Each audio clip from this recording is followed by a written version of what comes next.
Trikaya Buddhism, our end game, I guess, if you will. There really isn't one, but we need one to have something to talk about. So the way we talk about it is in Trikaya Buddhism, we are uniting our awareness with the three kayas, the three bodies, the Dharma kaya, the Sambhoga kaya, and the Nirmana kaya, which I will talk in detail about those concepts at another time.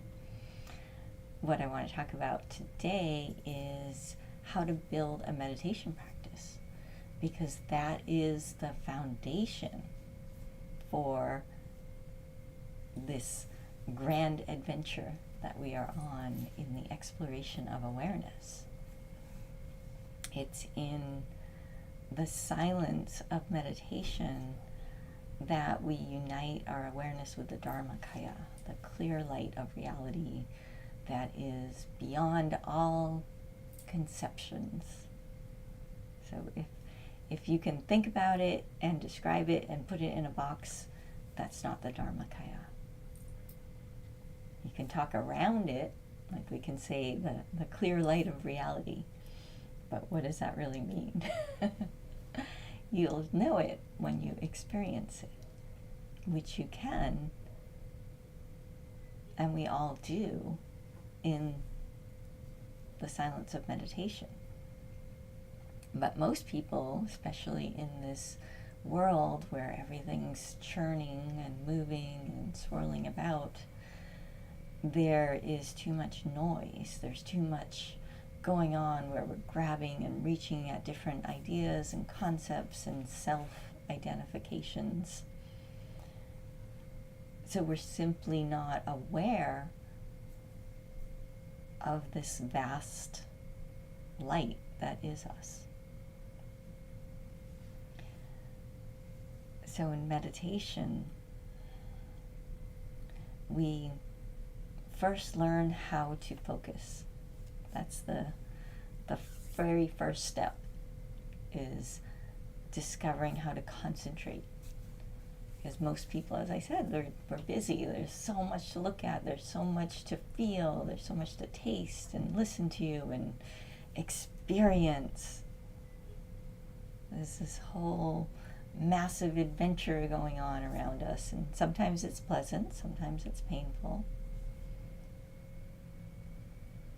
But again, this world that we inhabit, this relational experience that we're having, is constantly churning. It's always moving and changing and taking one form and then another. Sometimes things seem relatively calm and it's just this very gentle rolling that happens, and then other times, like this next phase that we're entering, there'll be a lot more churning. There'll be a lot more banging about. And underneath it all, or within it all, is this Dharmakaya, this pure and perfect endless light that is self-luminous, that is unreasonably joyful, that is profoundly peaceful, and it's here all the time. But like I said, we get busy, we get distracted, we go trying to put things in order, which isn't necessarily a bad thing. It's just something that we do. So in order to unite these three bodies, we first learn to concentrate. We first learn to become still in our body and then in our mind. And we do this through practice. It's not that complicated, but we like to make it complicated because it can be very challenging when we have things tugging at our attention that seem very important, with the capital V, capital I. Very important. Look at me. Pay attention to me. No, deal with me. Figure me out right now. I need to know. And all of that is going to continue. It doesn't end. That's just life. That is part of the deal of relative existence. But there's this whole other experience happening, the infinitude of being that is occurring right now. So we practice this beautiful process of meditation. And to enter into a meditative state, there are lots and lots and lots of techniques. But they all boil down to this ability to concentrate. So we start off by creating space in our life for meditation. Pretty much everyone I know, probably pretty much everyone you know, has a space in their home dedicated to their television set or their computer where they stream different entertainment. They have this entertainment area. And naturally, when you go home, your attention is drawn to that area.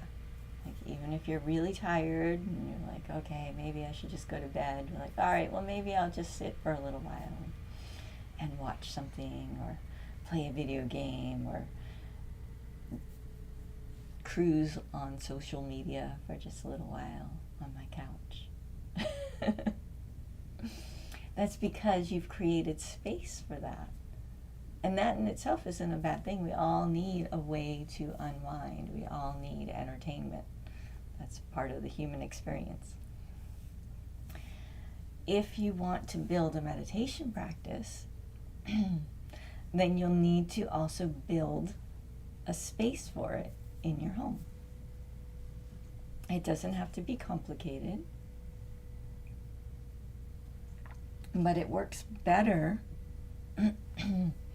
if it's a space that is dedicated only to your practice. So that could mean a meditation chair or a cushion in the corner, and it's a space where you don't walk through randomly, that you don't sit down and have, a brownie or cereal. It's not a place that you sleep.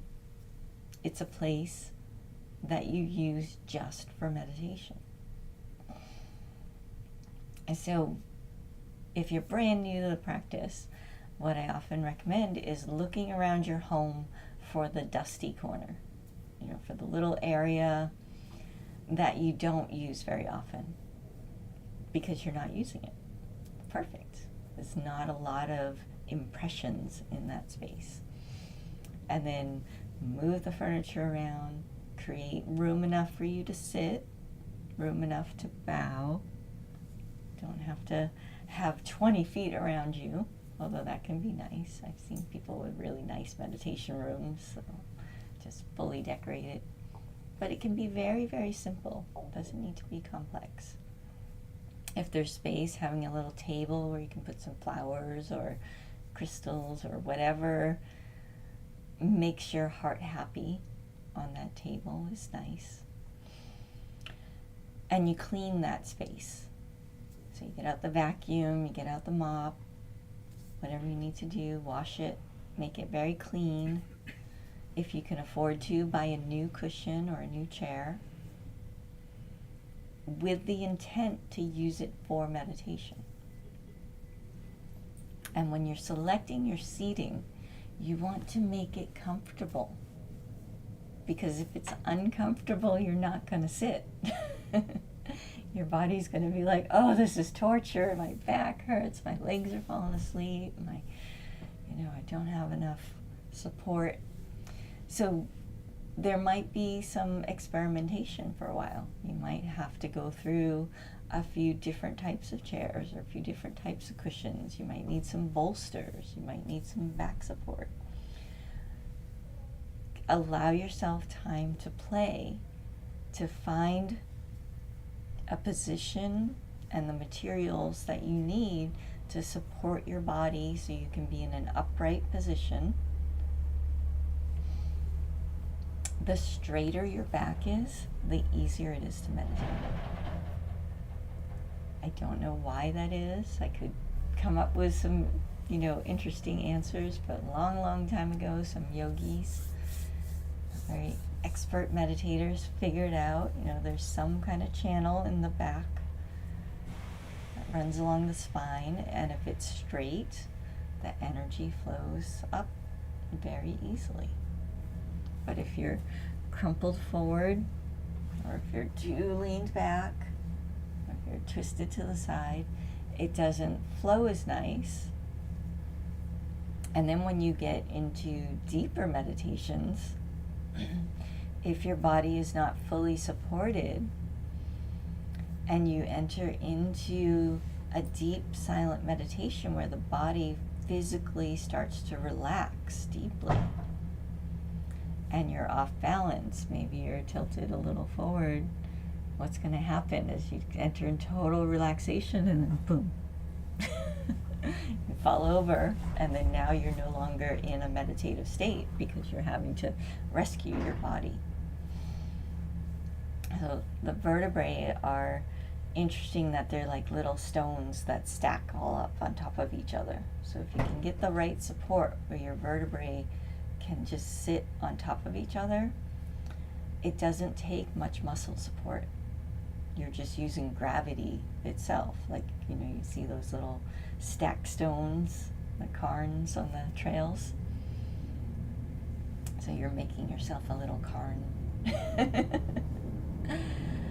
And that will, number one, help the energy flow easier. So Sambhogakaya. And then also physically, it takes less effort. So you'll be able to enter into a deeper relaxation. Now, it's important to understand that meditation is not relaxation. It's a whole different thing. When you meditate, your body does relax. But if you're looking for just relaxation, then there's a whole slew of other techniques. Meditation is about relaxed, alert awareness.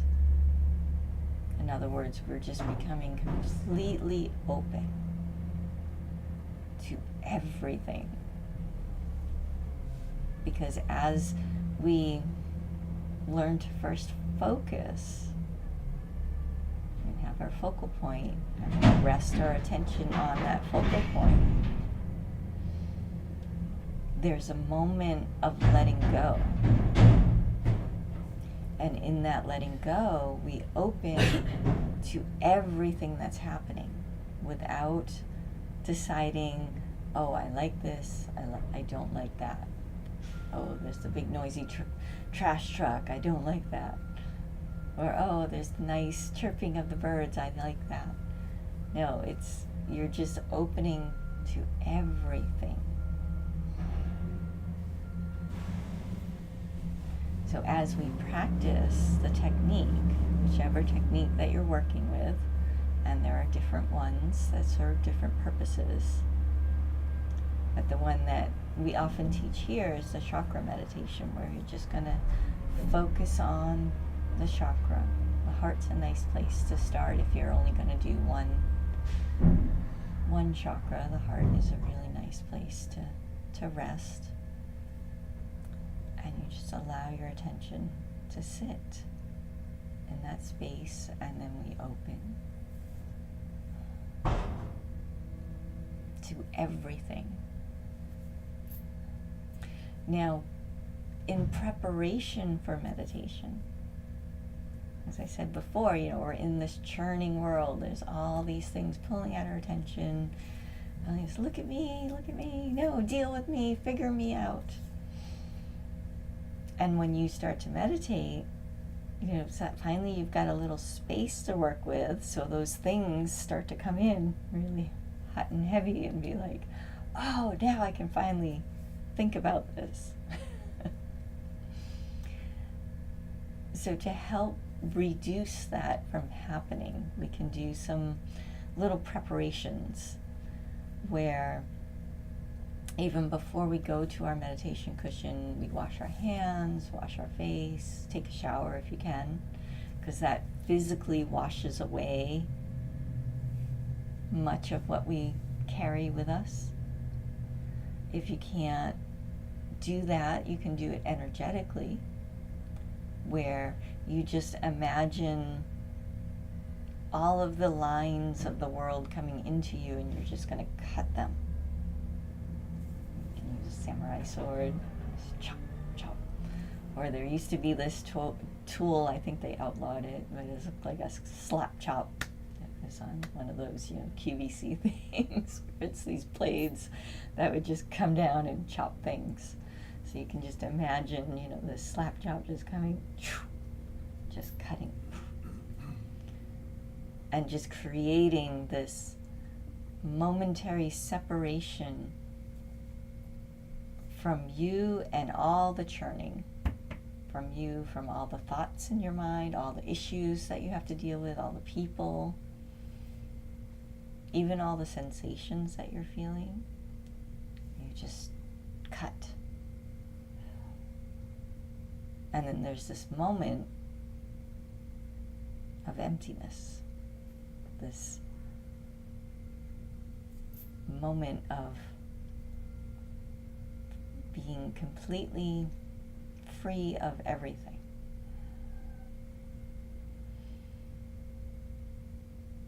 And when we start meditation that way, it creates this ability that when they start to come back in, when those thoughts and issues that we're dealing with start to entice us away, we can remember what that felt like to have that little separation, that little buffer space. And sometimes that's enough to pull our focus back. And then when we are able to hold our focus, this very basic concentration practice, what starts to happen is the thoughts will come up, and instead of grabbing onto them and starting an engagement, we're able to maintain our focus. And the thoughts will come up, and then we'll just watch them come up, and we'll watch them go away. We'll watch them rise up in one form, and then it'll fall away, and a different one will come up, and then that one will fall away. And the same with all the bodily sensations. Like here, notice our hearing will tune into one certain sound, and then we'll notice a different sound. We may have smells or tastes, different sensations in the body. But through it all, the constant is this focusing, this continual return of concentration to the chakra, to the method, to the technique that you're using. And it's not a struggle. Some people come into meditation, they're like, okay, I'm going to war, and I'm just going to force myself to meditate. And that usually doesn't work out so well. Instead, if we just allow ourselves that space to connect with that which is beyond relative existence, that which contains all of relative existence, but is something much more than it is, that Dharmakaya, that clear light. Sometimes it can even help to do a visualization where you just visualize a little light at that chakra, and you use that to hold your attention. Sometimes you can use a mantra like Om, Om, Om. Om. And allow your attention to intentionally rest on this point. This practice that we do strengthens our willpower, because every time we get distracted and we pull our attention back, that's like doing a rep at the gym, lifting a weight. So no effort is wasted. So even if you do that 1,000 times, where you have to pull your attention back, that's your mind becoming stronger. So don't get discouraged if you sit there and you're like, okay, I sat here and thought the entire time. That's okay, as long as you were doing the practice of pulling the attention back. If you do this long enough, then what happens eventually is you'll start to notice these little gaps where there's just awareness resting. And that's you meditating. Sometimes the first time it really happens in a deep way, it feels really good. And our mind goes, wow, this is awesome. And then we have to start over, because that's another thought. So bring your sense of humor to your meditation cushion. Very important. You might be very surprised at the different thoughts and sensations and impressions that arise. Don't be concerned. Just notice and pull your attention back. That's the work of the practice. Continually pull our attention back until we start to notice those gaps. And then allow yourself to rest in those gaps.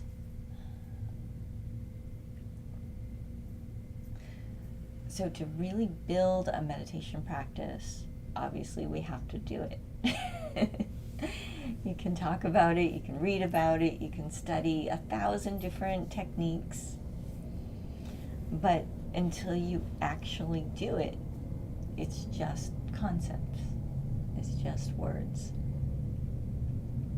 So now that you've carved out space in your home for meditation, you've made a commitment, say, okay, this is important to me, so I'm going to make physical room for my meditation. And that sends a very strong message. I can't emphasize this enough. There's many people that they say they want to meditate, they say they want this practice, but then they'll try to meditate on their couch where they watch TV. And guess what? You're going to sit down and meditate, and then your mind's going to be on all the shows that you've been engaged in, all the characters, the storylines. And oh, well, maybe I'll just watch a TV show first, then I'll meditate. But if you actually create space for it, you're sending this message to your being that, hey, this is important to me. I actually want to do this. And then if you make it comfortable and inviting, decorating your space in a way that feels nice to you.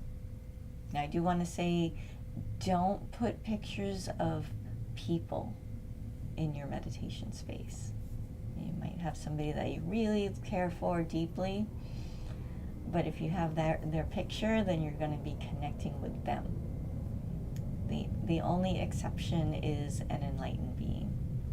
That's why we have pictures of teachers who are enlightened. We have Buddhas, because we're not focusing on the person, we're focusing on what they represent. We're focusing on, when we have a statue of a Buddha on our meditation table, we're not seeing a person. We're recognizing that they were human, they are a human, but they are an embodiment of the Trikaya. They are the embodiment of enlightenment. And it's that representation that allows our mind to merge with the Dharmakaya through that. And we can find that in any object. Like I said, beautiful rock can be nice. Flowers are beautiful. Flowers are very pure. They're these wonderful symbols of purity where they just exist to share beauty. That's the whole purpose of a flower. So I'm just going to share my beauty and wonderful scents.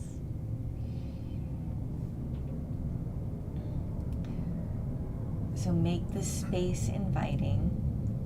Prepare your body and mind by detaching, by releasing all of the things, all of the worries, all of the projects, all of your to-dos for just this set amount of time. You're not running away and just gonna bail on everything in your life. You're just giving yourself this space to connect with that which is bigger. So reminding yourself of that. And if you enjoy incense, sometimes that can be a nice pre-meditation ritual where you light a stick of incense, inhale the fragrance. Don't want to, breathe in it too much because it's smoke. It's not super healthy, but a little scent can be nice.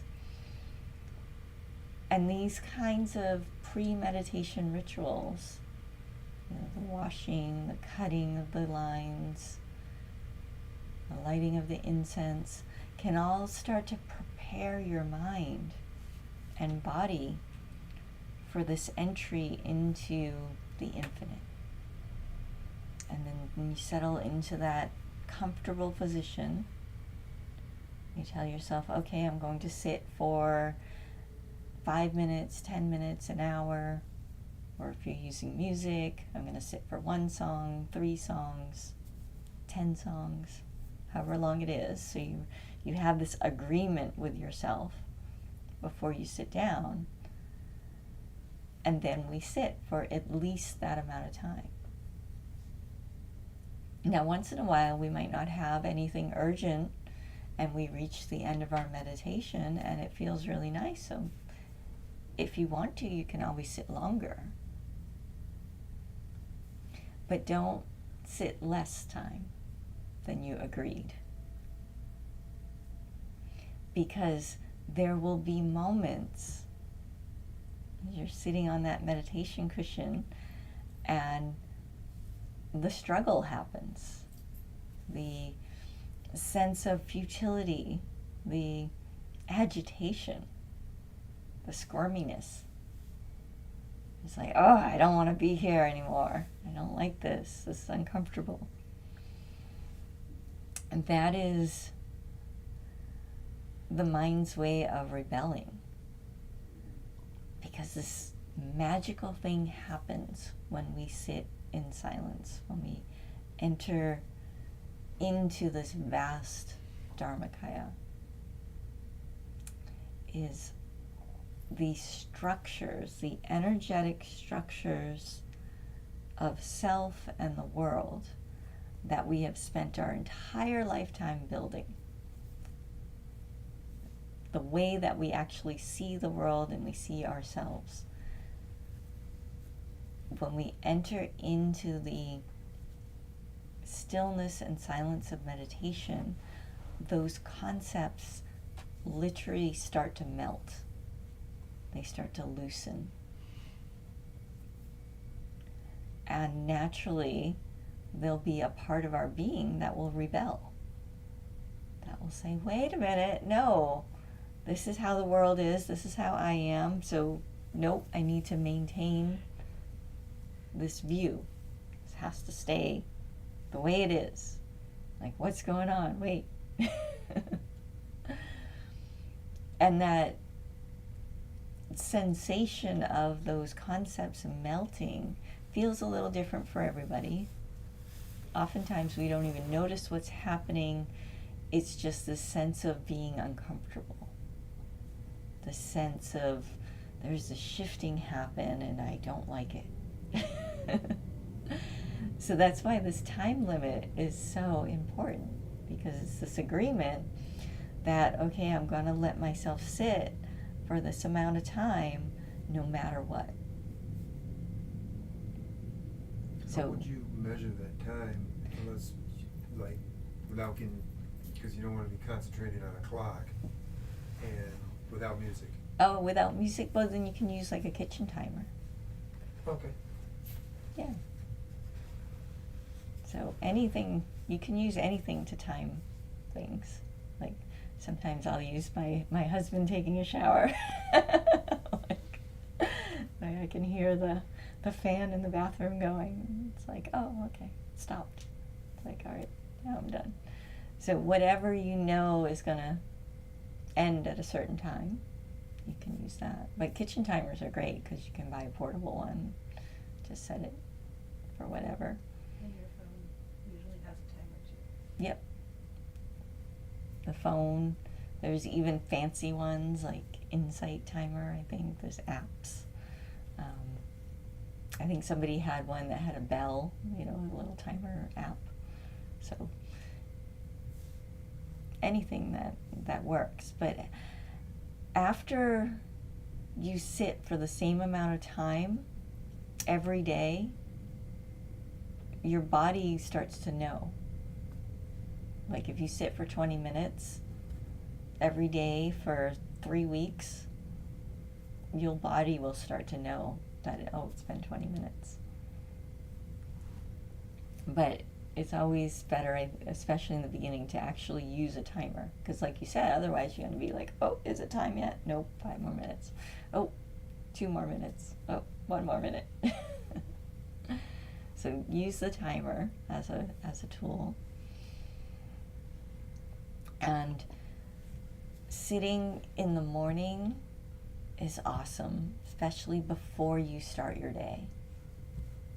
That's the easiest time to meditate for most people, is after you've woken up. So you have to actually get yourself moving a little bit, and what that looks like for everybody is a little bit different, but there's this period of time when you do your waking up routine and before you start activity. There's this little space. So for some people, it just means getting up, using the bathroom, having a sip of water, and they're good.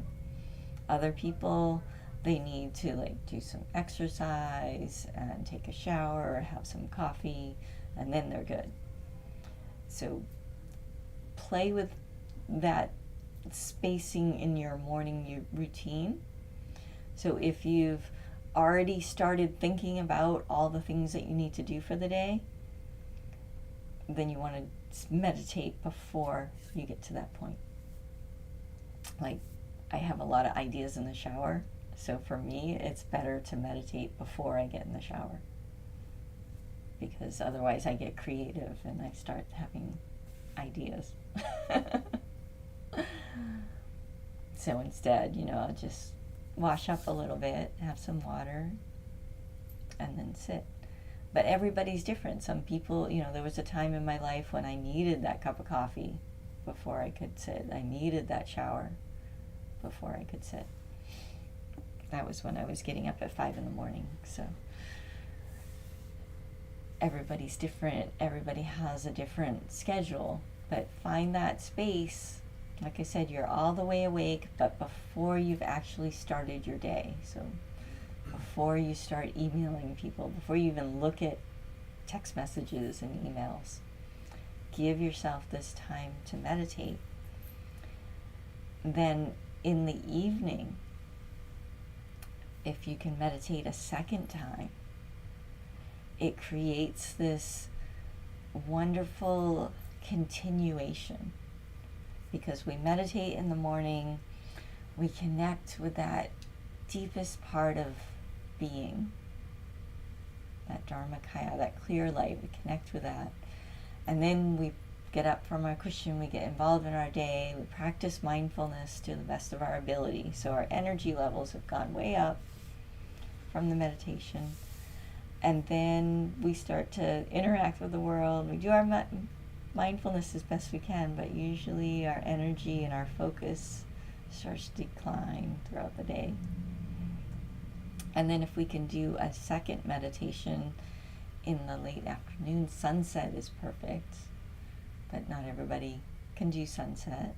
But sometime before you go to bed, meditate again, and that brings the energy levels back up. That brings your focus back to that clear light. And so now you're back up, and then you have a nice evening, and you go back down, you wake up, and the next morning you meditate. And then after, so you're doing this kind of up and down cycle with your focus and your energy.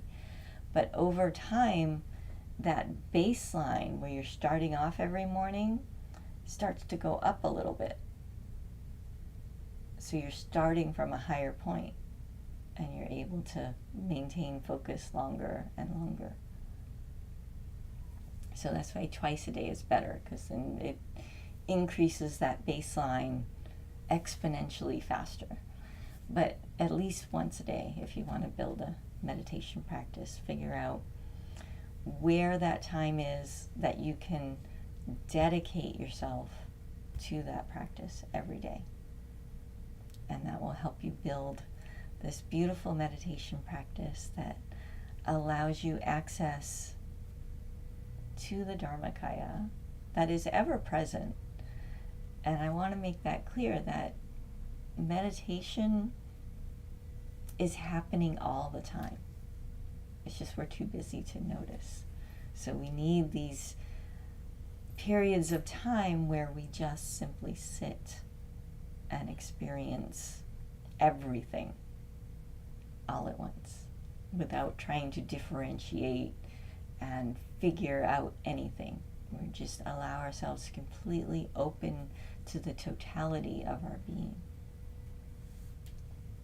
So we'll practice a little bit of meditation. If you're on YouTube, I recommend that you meditate. And if you'd like to join us for meditation, then find us on the website or come in person.